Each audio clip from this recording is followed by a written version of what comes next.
क्या आपको पता है कि ताजमहल को 50 कुओं के ऊपर बनाया गया है?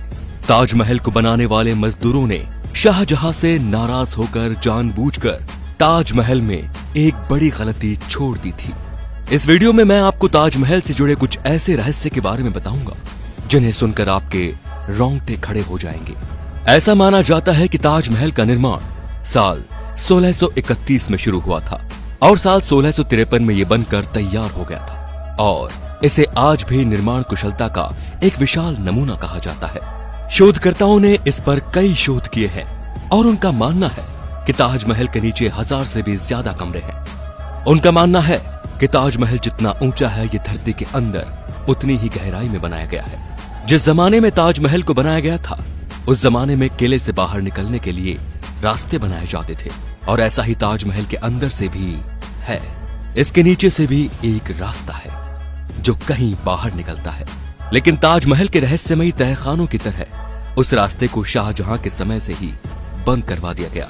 आपको ये जानकर जरूर हैरानी होगी कि ताजमहल का रंग बदलता है।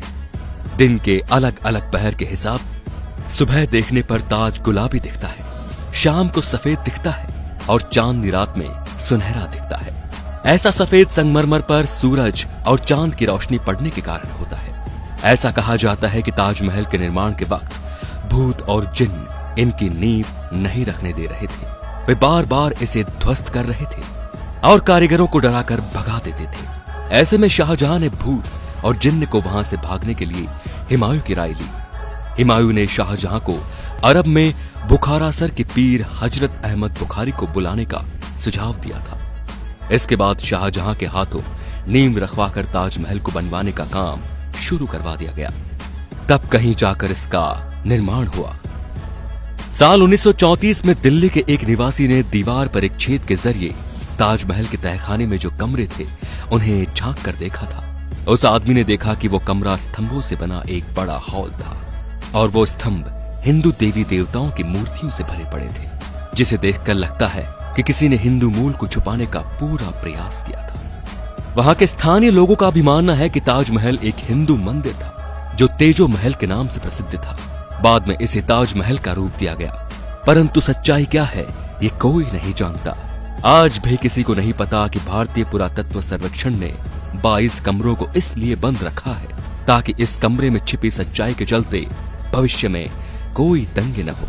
सबसे मजेदार बात तो ये कि कुतुब मीनार नाम इमारत को, जिसको हम सबसे ऊंची इमारत मानते हैं, ताजमहल उससे भी ऊंचा है। कुतुब मीनार को देश की सबसे ऊंची इमारत कहा जाता है, लेकिन इसकी ऊंचाई ताजमहल के सामने छोटी पड़ जाती है। ताजमहल को देखने के लिए एक दिन में सबसे ज्यादा भीड़ इकट्ठी होती है। ताजमहल को देखने के लिए पूरी दुनिया से 12,000 सैलानी हर रोज आगरा की ओर रवाना होते हैं। शाहजहां चाहते थे मुमताज के लिए बने सफेद ताजमहल के बाद वे अपने लिए काला ताजमहल बनवाएं, लेकिन जब उन्हें उनके बेटे ने कैद कर लिया तो उनके लिए सपना एक सपना ही रह गया। यदि ताजमहल की मीनारों पर गौर किया जाए तो आप देखेंगे कि चारों मीनारें सीधी खड़ी न होकर एक दूसरे की ओर झुकी हुई हैं। इमारतों का ये झुका हुआ होना बिजली और भूकंप के दौरान मुख्य गुंबद के ऊपर न गिरने के लिए किया था। कहा जाता है कि जिन मजदूरों ने ताजमहल को बनाया था शाहजहां ने उनके हाथ कटवा दिए थे, लेकिन इतिहास में वापस लौटा जाए तो ताजमहल के बाद भी कई इमारतों को बनवाने में उन लोगों ने अपना योगदान दिया था। उस्ताद अहमद लाहौरी उस पल का हिस्सा थे जिन्होंने ताजमहल जैसी भव्य इमारत का निर्माण किया था। जिस जगह पर हम आज की तारीख में ताजमहल जैसी भव्य इमारत को देखते हैं, वहां पहले शिव मंदिर था जिसका नाम तेजो महल था और उसकी छत पर टपकने वाला पानी शिवजी के शिवलिंग पर बूंद बूंद करके टपकता था। इसके पीछे की एक कहानी ये भी है कि जब शाहजहां ने सभी मजदूरों के हाथ काट दिए जाने की घोषणा की ताकि वो कोई ऐसी इमारत न बना दे, तो मजदूरों ने छत पर एक छेद छोड़ दिया था ताकि शाहजहां का सपना पूरा न हो सके। ताजमहल के कैंपस में लगे हुए सारे फव्वारे एक साथ ही काम करते हैं और सबसे आश्चर्य करने वाली बात यह है कि ताजमहल में लगा हुआ कोई भी फव्वारा पाइप से जुड़ा हुआ नहीं है। ये तो सभी जानते हैं कि मुमताज शाहजहां की पत्नी थी, लेकिन शायद ये कोई नहीं जानता कि वो उनकी तीसरी पत्नी थी। शाहजहां के 14वें संतान को जन्म देते समय उनका निधन हो गया था और उनकी याद में ही शाहजहां ने ताज महल बनवाया। ताजमहल को लेकर कई कहानियां सामने आ रही हैं, जिसके अनुसार ताजमहल के नीचे के तहखानों में कीमती खजाने हो सकते हैं, क्योंकि मेटल डिटेक्टर से इनके नीचे कई तरह की धातु में होने की पुष्टि हुई है।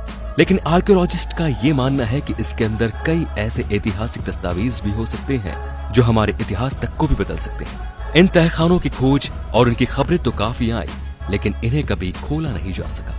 इनमें से कई दरवाजे तो खोले गए, लेकिन बाद में उन्हें बंद कर दिया गया।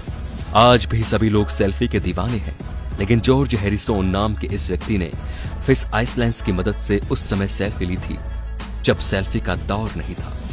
दोस्तों, आपको क्या लगता है कि ताजमहल पहले सही में तेजो महल ही था? इससे जुड़े कोई साक्ष्य आपके पास हो तो हमें कमेंट करके जरूर बताएं। और अगर आपको हमारी वीडियो अच्छी लगी तो इसको आगे से आगे शेयर जरूर कीजिए, ताकि हम ऐसे और भी ऐसे इंटरेस्टिंग फैक्ट्स आपके सामने लाते रहें। धन्यवाद।